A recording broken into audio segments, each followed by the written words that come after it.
বছর ঈমান নিয়ে গেছেন, ওই কম্বলের দুলার আদব দেখাইছেন, ওনার আল্লাহ ঈমান নসিব করে দিয়েছেন। দেখছেন ওলি আল্লাহদের মহব্বত। বলতেছে এরপর আবার মুক্তি জমি দুটা তো বলছে ফাউন্ডেশন শরীয়ত এবং শায়েখের মহব্বত, শায়েখের মহব্বত।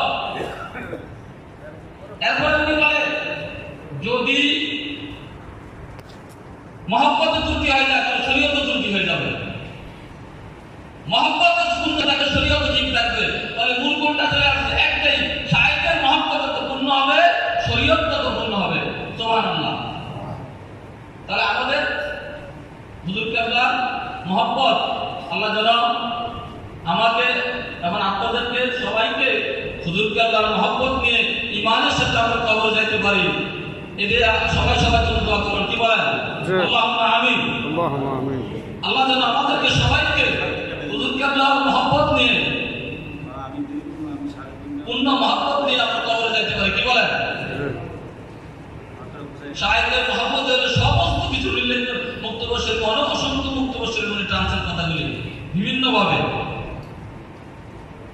তো আমি একটু টাইম বেশি দিচ্ছি, আমি শেষ করে দিচ্ছি। আরেকটা কথা হুজুর কেবলা বলছেন, আমরা যদি সাংগঠনিককে একটু শক্তিশালী করতে চাই তাহলে আমাদের একটু সাংগঠনিকভাবে আমরা এখন দেখেন চায়ের দোকানে বসলেও কিন্তু 20-30 টাকা চলে যায়। তো মাসে যদি আমরা যারা সাংগঠনিক আছে 20 টাকা চাঁদা দেই মাসে, এক মাসে, দিনে না, এটা কি কঠিন হবে? তাহলে